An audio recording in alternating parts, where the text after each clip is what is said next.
Thanks to my colleagues in Florence for organizing this. I see many of you are already logged in, and just like in any other event, there are still people sneaking in the first minutes when we're starting. So below me, you see Joe. Welcome, Joe. And something to mention is that I'm currently not in Florence, but Joe is. So, Joe, you are actually at the end of your relatively short visit in Florence. How has it been? That's right. I had the great privilege of a month taking a break from Ofgem, working in the Florence School here, and it's been absolute paradise. I mean, the people here are great, the working conditions are wonderful, and as an added bonus, Florence is a beautiful, beautiful city. So So I'm I'm very happy to sad to hear leave. I feel that I'm being expelled from paradise. that. And but we did make you work, and we're very happy that you were also willing to do this seminar. And the first thing I think to explain to everybody a bit more is why do we have this title? So, State of the Energy Market in the UK. Here's the link to a report that we're actually going to discuss. Of course, not a full report because it's a relatively big report. We just selected a few topics from there. But Joe, could you maybe start by telling us what's your responsibility exactly at Ofgem and how come you have made this report? Sure. Yes, I am.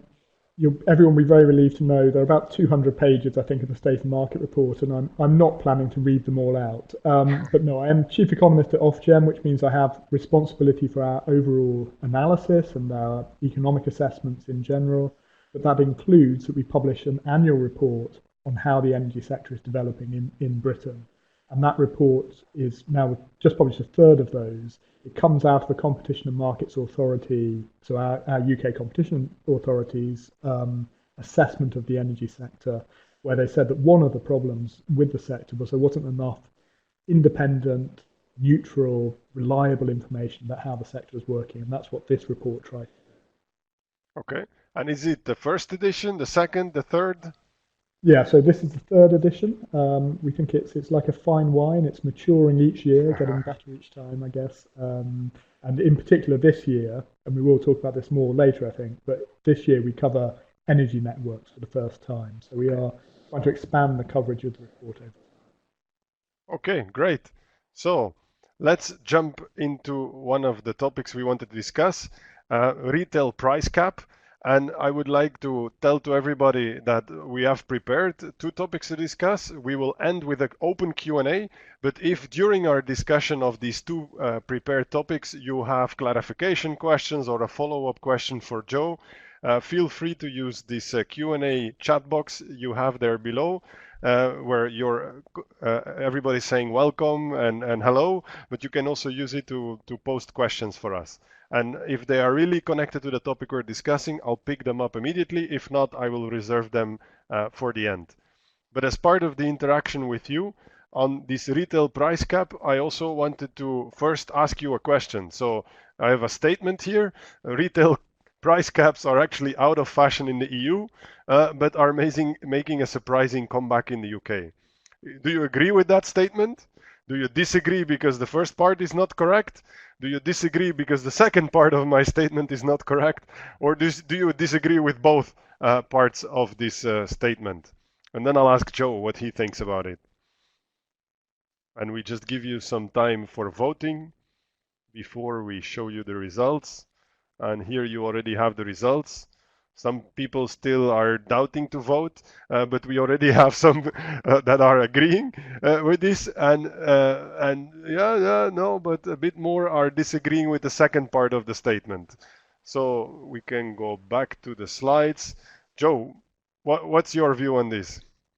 So you're pushing me as ever, Leo, but I think I broadly agree, really. Now I know much more about the UK picture, of course, than the EU as a whole, but it is, I think, surprising that they have made a comeback in the UK. The UK is one of the very early liberalisers of the retail market, and with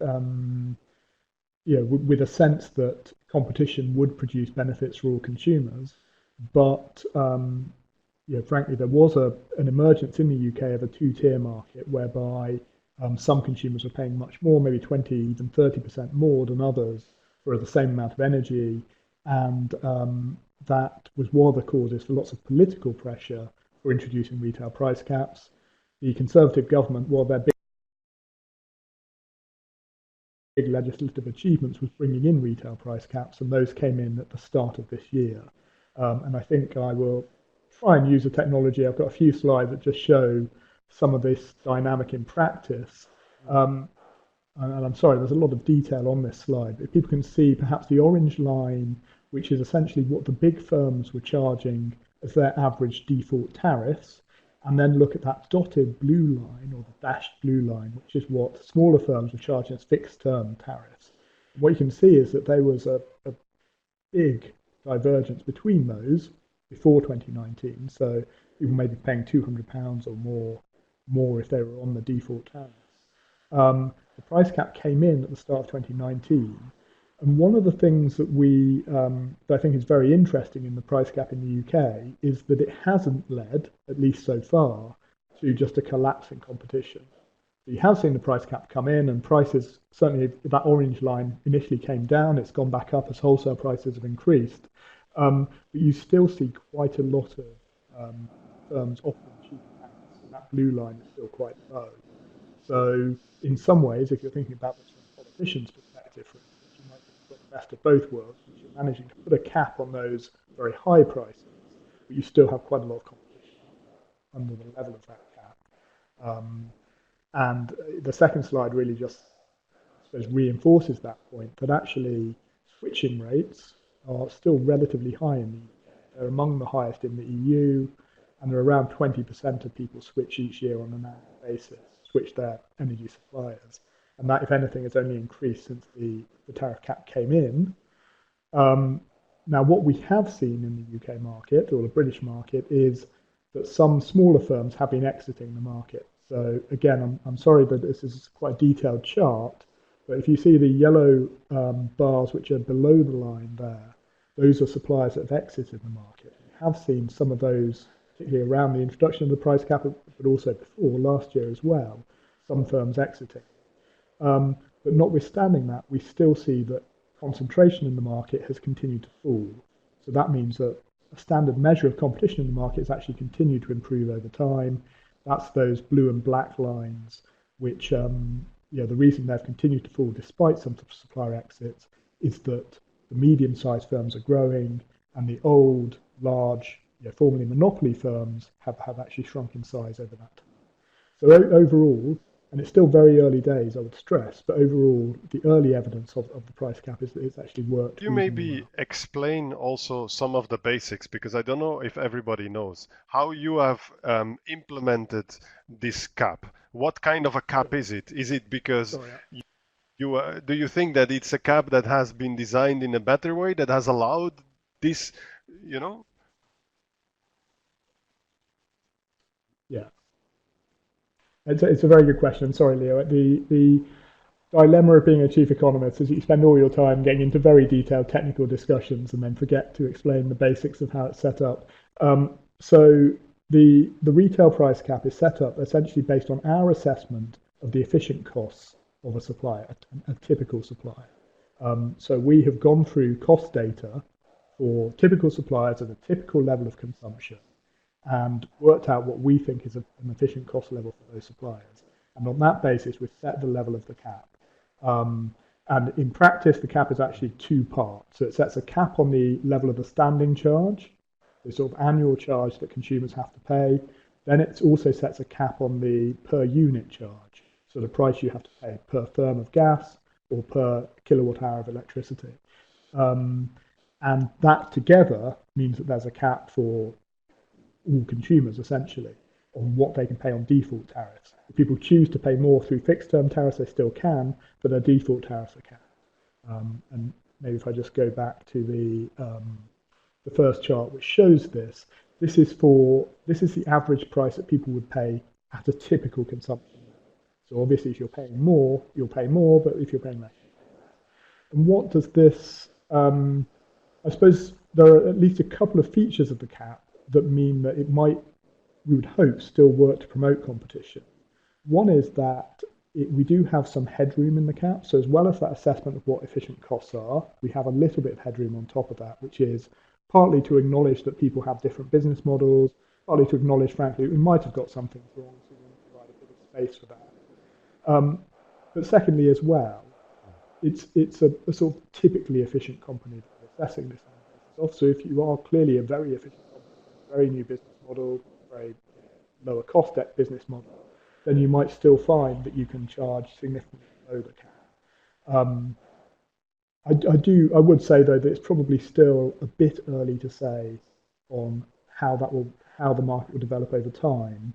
As you and I'm sure everyone watching will know, the market developments are very affected by wholesale prices.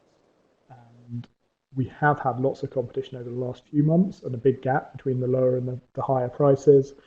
Will that carry on? We just don't I've know recently because met it depends a lot on how one wholesale of these prices. medium-sized players that you mentioned are thriving despite the cap, and that was somewhat counterintuitive for me. But they confirmed indeed that the cap is really hurting the bigger players, the incumbents, and that these newer players are not necessarily hurt by the way you've designed this cap, right? Um, Yeah, certainly there is, and we hear the same message quite a bit, that there is a perception on some of these newer firms, the medium-sized and the smaller firms, that say, well, actually, this means that the competition is open to us because the bigger firms used to have a big cash cow that they used to be able to charge their captive customers lots of money, and they could use that money then to win new customers or to advertise and build their brand. And actually, the removal of that, some of the firms think, and yeah, I certainly think it's true of some of the medium-sized firms, that the removal of that, the introduction of the cap, has removed that ability of the larger firms to subsidize new customers by charging higher for older ones, and actually has increased competition Still, I or think we increased the believe ability for that in the those end firms. it should be competition without a cap. So is there an end foreseen of this measure, or is that a political decision that still has to be made? Yeah, so both is the answer to some extent. It's the legislation was brought in with an explicit endpoint of 5 years after the cap was introduced, so it can't go on more than 5 years. But as well as that, there are review points after 2 years and then every year after that. So in fact, my team is going to be reporting to the Secretary of State, the Minister for Energy and for Business, saying, well, this is do we think the conditions are right at this stage to lift the cap? We will make that recommendation to the minister, and the minister will then make, you can say whether it's a political decision, their decision on whether to lift the cap, but a decision that will be informed by our analysis and our recommendation. So yes, it is specifically designed to be a temporary measure, and I do think that's important. I think we have evidence from lots of sources that actually price caps, if they have bad effects, it tends to be longer term because it tends to be maybe it has effects on investment in the market, maybe it has effects on innovation. So, yeah, I think when the cap was introduced, it was based on this idea that it might be a good thing shorter term, but we didn't want it to be a long Okay. term Well, I have one final question, restriction. and if anyone else has a question on this topic, it's now time to put it in the chat box. If not, we will move to the next topic. The other question I had is, does it apply to all players? Because we have something like green suppliers where people voluntarily want to pay more. So is this now completely gone in your system, or is that possible? Yeah, so there's one obvious exception, which is if people just choose a tariff which is higher than the cap, they're able to. This is not saying you can't choose a different tariff. What it is saying is that if you don't make an active choice, then the amount you pay is capped. But the second exception is one exactly as you mentioned, that green suppliers can ask for a derogation that reflects the fact that they have higher costs. So if you are let's say, 100% renewables firm, you can say, well, we need to charge more, we have higher costs as a result of being 100% renewables, and then we assess that case and can provide derogations. I think at the moment it's just 3 firms, and they're all on the smaller side, so this does cover the vast majority of the market. But there is that space if people do come in and And that's say, done by no, we have a Ofgem or different by the business model, ministry? there's that space for that. Yeah, so Ofgem assesses the case. Yeah, it was written into legislation that there might be these derogations, but it's then our decision as to whether we We think also have a a derogation question is from Elaine. required or So, justified. Joe, you mentioned there is headroom in the cap and that the big suppliers seem to be setting their tariffs at that level exactly. So, can you comment on that and say why about the set price? Yeah, on how they are setting prices now and in the past. So, have they gone up? Use the headroom as an opportunity or not?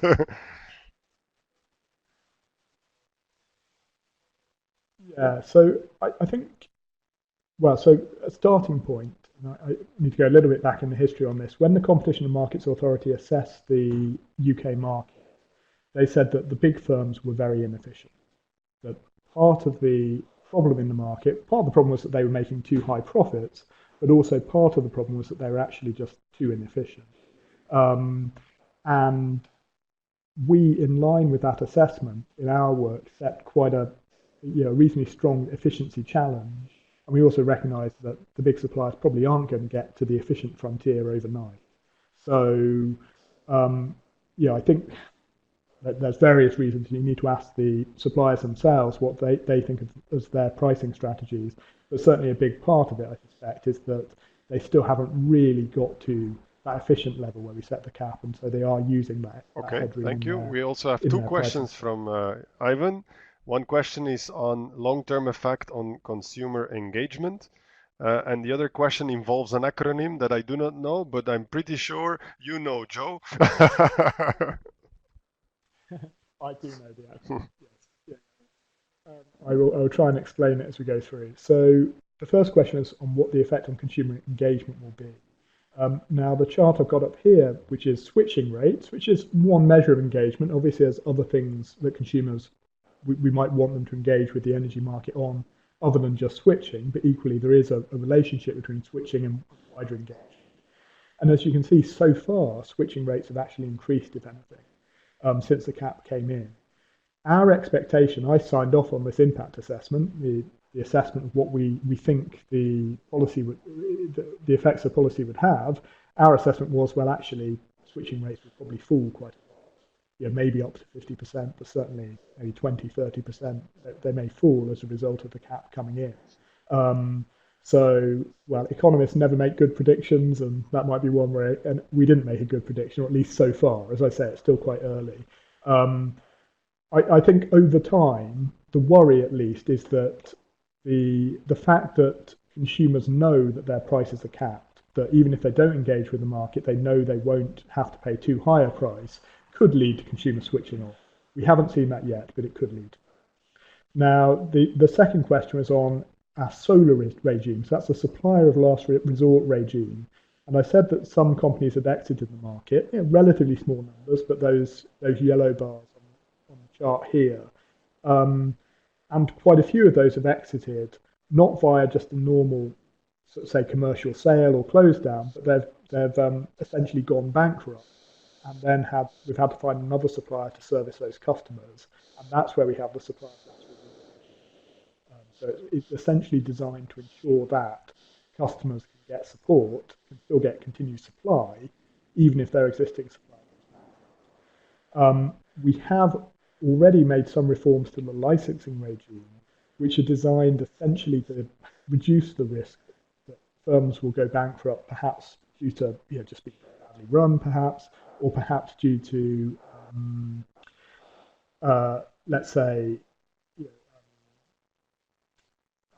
incurring which incurring debts because of a business model which, frankly, perhaps was never likely to work.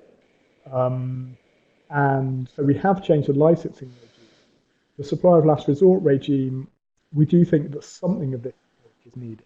So you don't want consumers to lose supply completely, to go without power, to go without heat, if their supplier goes bankrupt. So we do think that something of this kind is needed. It might change a bit in the future, but that's not really our focus. Our focus at the moment is on the licensing regime, Okay, ensuring that companies are I set think up we can to. move to the second topic.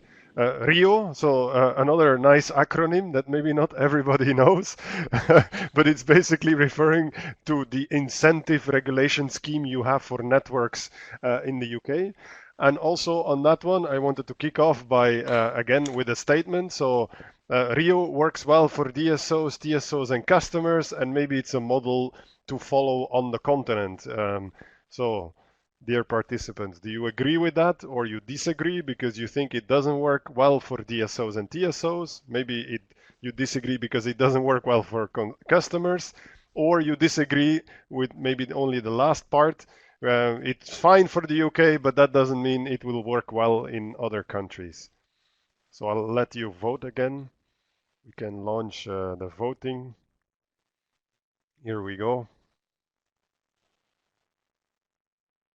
Yes. So we'll give you a few seconds to vote.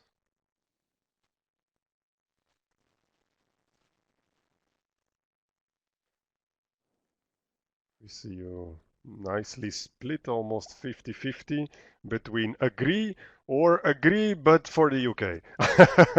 Joe, can you maybe first start if you're happy with it in the UK, and then the last reflect on how easy we can export it as a concept. Yeah, yeah. So I think overall, the first part of the statement I would be reasonably comfortable.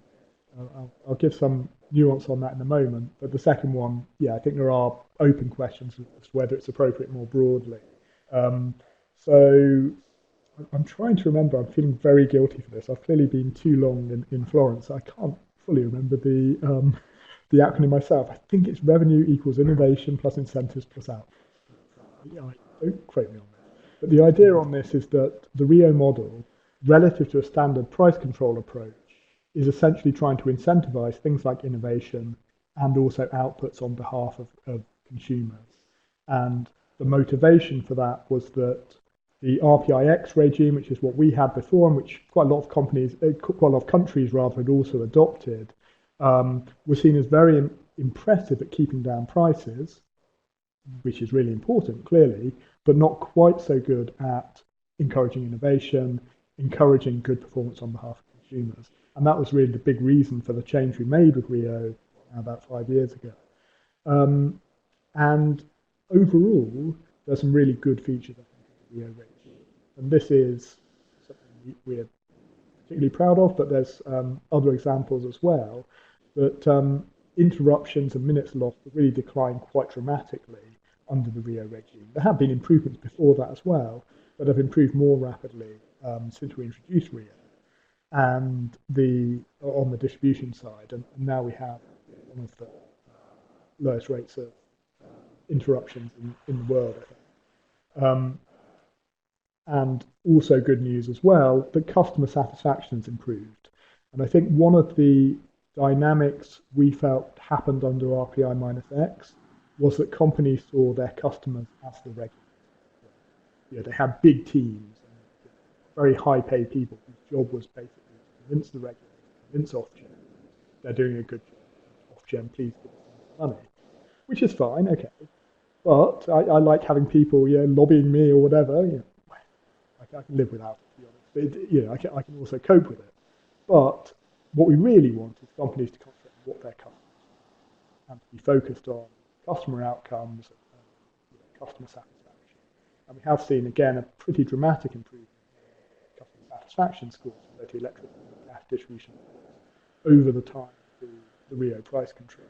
So there has been, and I think qualitatively we get the same kind of results that customers tell us they're pretty happy with the sort of performance they get from their energy. So more of a customer focus. The issue, and this is, sorry, I seem to specialise in slightly, well, laden with information charts, but the issue we've faced has been that returns have been pretty and uniformly been higher than expected. This chart shows the orange line, which is what we put down as our allowed equity return, but then the other colours show other sources of outperformance. So things like perhaps spending less than they'd been expected to, or overperforming on incentive schemes, or perhaps making benefits from financing and tax performance. And overall, we have seen companies significantly higher returns than expected, with expected returns maybe 6 to 8% region. Instead, quite a lot of companies got more than 10%. Now, some of that clearly reflects companies performing really well and producing really good outcomes for consumers, but equally, some of that probably reflects that we just set things bit too loosely, gave companies slightly easier targets at the time. And that's one of the big focuses of Rio2, is maintaining that really strong performance in terms of outputs for consumers, but also trying to ensure there's a fairer balance of Okay. returns between the companies. Well, I haven't explicitly answered the question. yeah. Whilst you're thinking of how to follow up, Leo, on is it appropriate elsewhere, I think the dynamic that the UK was facing was particularly one where innovation had really, since privatisation, investment in innovation and in research and development had fallen quite significantly, and where we felt there was a need for innovation with the energy transition and with decarbonisation, very challenging decarbonisation targets, really demanding much more innovation than there had been in the past. So that was the sort of drive for the Rio regime. Is that the case in all other countries? No, it's not.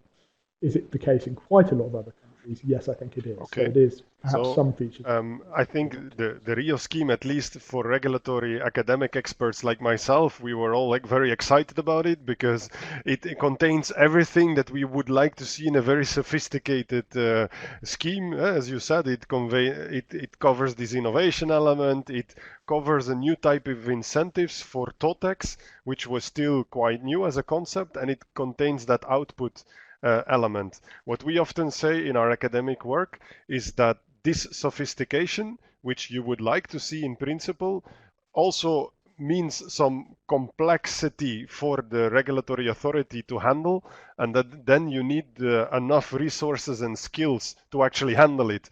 Otherwise, you might better stick with an easier scheme, right? So have you also seen that it's really a challenge to handle all these sophisticated elements in your scheme? Yeah,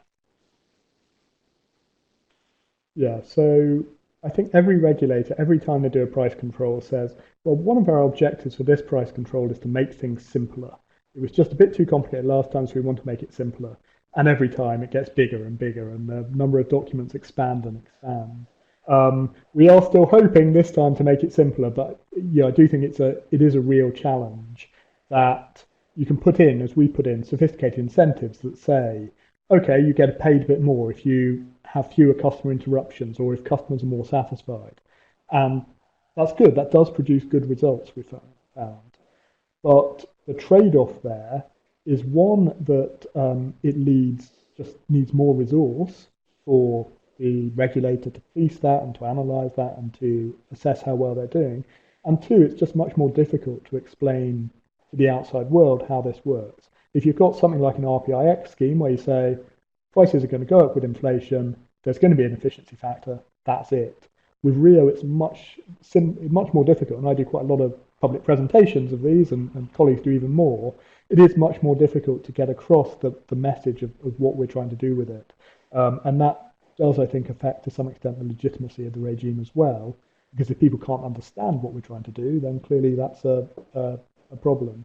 And I think, well, look, I'm not a PR person, but I think one of our challenges is about trying to maintain some of these incentive schemes, which I think have been pretty impressive and pretty useful, but communicate that in a way that people can be more bought into, that So let's politicians can start with understand some and of that can. explanation clarification today, because I see Emanuela asking a question that is exactly about that. So we're all impressed by these customer satisfaction figures you just showed. Is that because that was set into the cap somehow, or is it one of these outputs in Rio, or how is that captured? Mm, yeah. Well, to be honest, I think there might be two different questions that Emmanuel is asking, so I'll try to answer both of them. I think one might Ah, be okay, actually about the I retail thought she price was cap. referring to Have we Rio. Yeah. taken into account customer satisfaction there? Um, and and there we haven't explicitly. It's one of the things we considered was essentially saying if firms had a really good customer satisfaction rating, for instance, they might be able to charge a higher level. We ultimately decided, and coming back to your point, Leo, that it was too complicated to do it that way. Um, But equally, yeah, sorry. So that was a Manuela's question. So hopefully I've answered that. But I would just say as well that in the Rio price controls, we do include an incentive for customer satisfaction scores. So that's part of the overall incentive. If you look at, and again, apologies, it's very complicated here, but if you look at the yellow bar on the operational performance other, essentially this is the extra amount that companies can get for things like ensuring their customers are very well satisfied. And so there are So financial this rewards other associated element with is high then customer. the output regulation in general, right?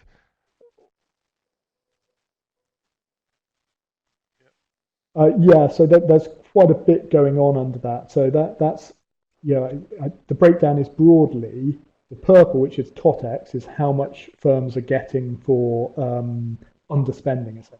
So for finding efficiency savings and therefore spending less than they thought they would need to. The yellow bar is things like uh, yeah, providing benefits to consumers, provide good satisfaction scores and the like. Um, yeah, and the orange bar is Yeah. essentially the equity return plus So an incentive for good quality information. So you can see that all of those go together. On a chart, it might just look like, oh, well, that's just a few basis points or 1 or 2 percentage points. This can be tens of yeah. millions of pounds. So it And does have influence you also companies experienced, quite a lot. besides these financial incentives, that your output regulation, the fact that you have more and more KPIs that are being monitored and also made transparent, that it plays on the reputation of the companies, that they want to look good, or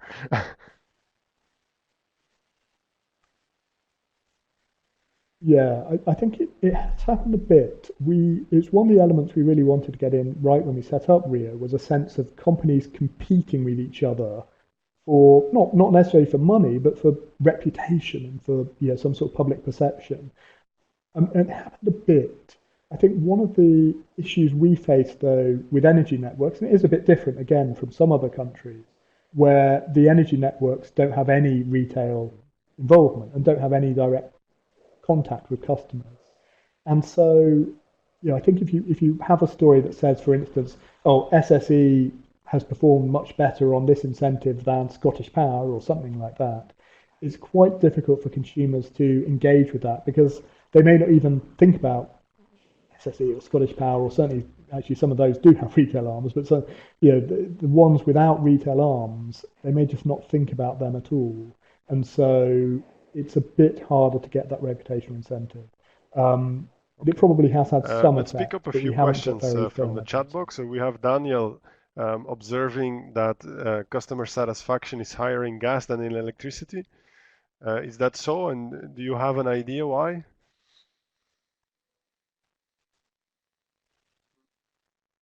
it. Yeah, I mean, I must admit I don't. Yeah, I think it's a general picture in the UK that actually people are, and in some ways, one of the challenges we face, that people are pretty happy with the gas system. That's great, of course. We're very happy that this is working pretty well for people. But of course, if we're thinking in the future that we may need to transition off gas as a heating source towards electric heating or towards hydrogen, then actually that's a bit of a problem because people are generally pretty happy. That's the only explanation I can give. It may just be a general level of happiness with the gas system. I'm not sure of any particular differences between gas and electricity. I would Mark is say, whilst there is a suggesting bit of a through his difference question there, it's that not maybe it has huge. to do with the quality of supply, maybe no interruptions on gas, or Yeah, I mean, can have interruptions on gas. I haven't got the figures for gas interruptions, but yeah, I think they are substantially lower than on the electricity side. So yes, um, that's a plausible let's take explanation. Mary then. Would Joe comment on the different effects of RIO on TSOs and DSOs in light of increased decentralized generation? Um, So, and also has that informed the next price control? That's true. Let's also talk about the next one and what are maybe some of the changes you have in mind after learning from the first implementation.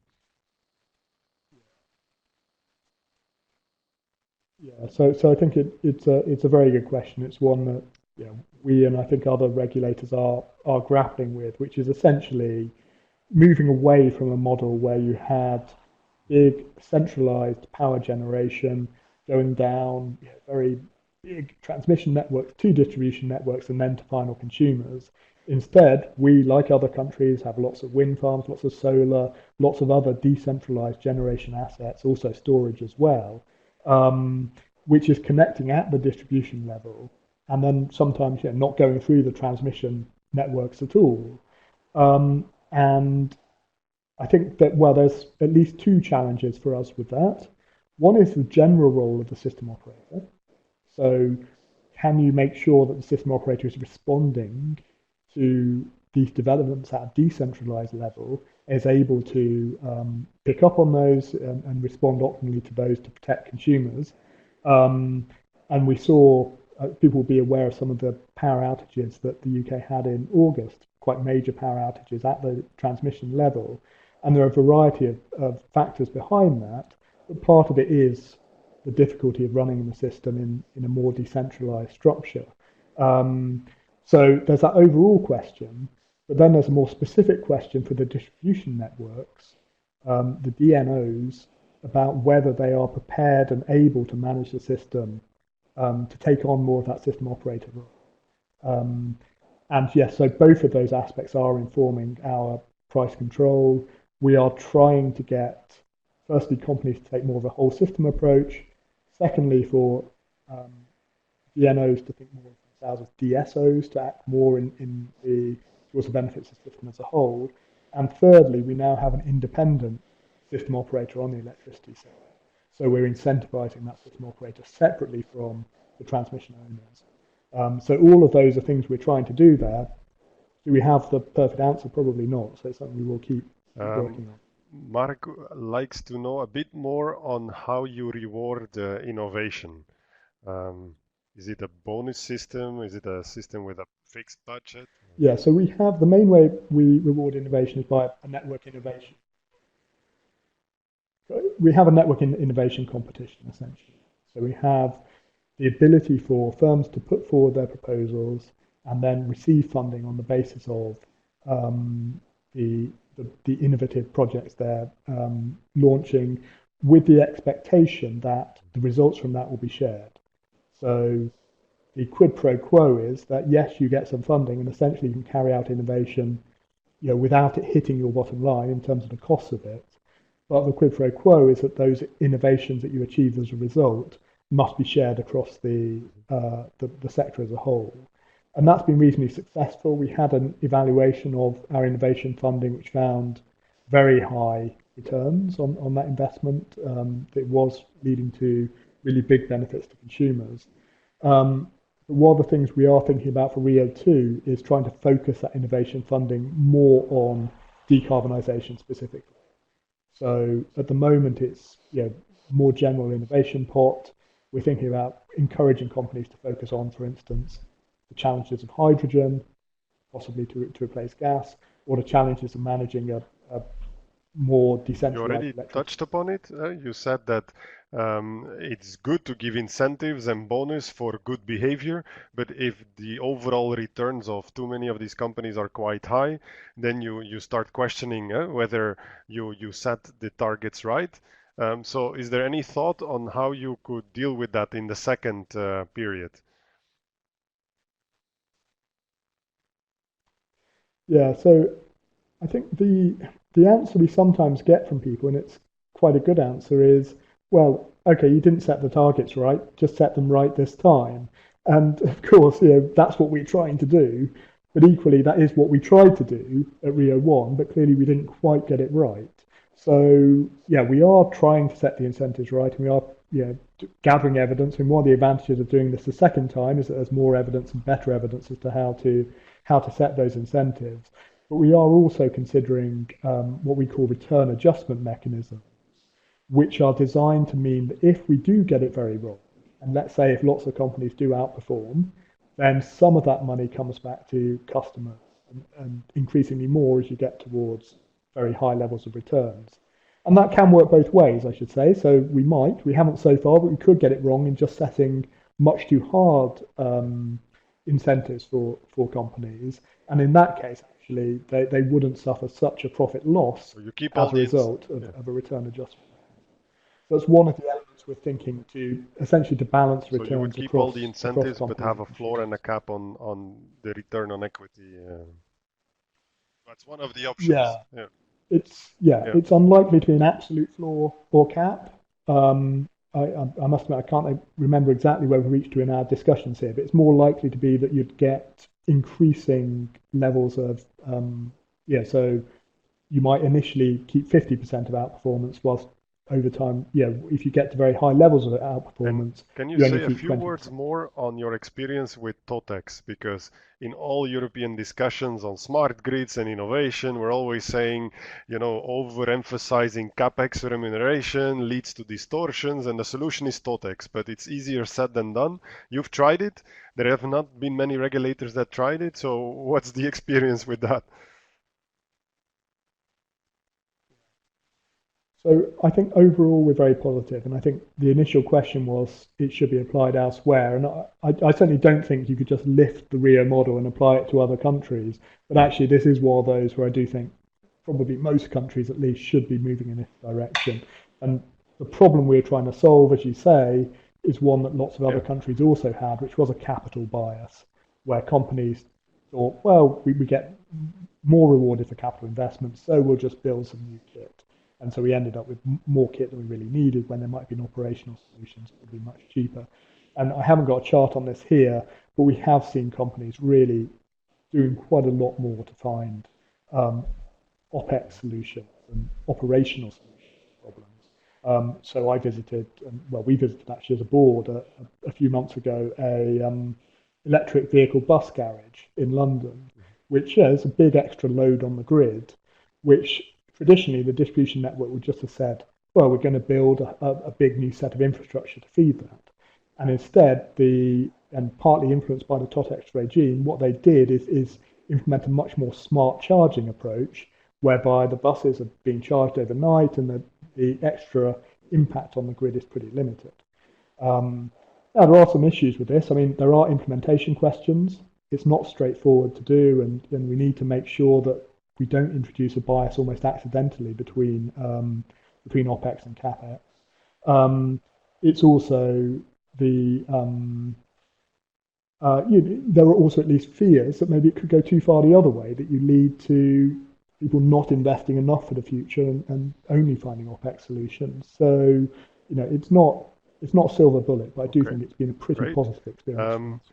we've had a lot of questions already, so now is the Q&A moment, but it's actually going on for since the beginning of the webinar, which is great. I also, I mean, others can still ask a question on any other topic.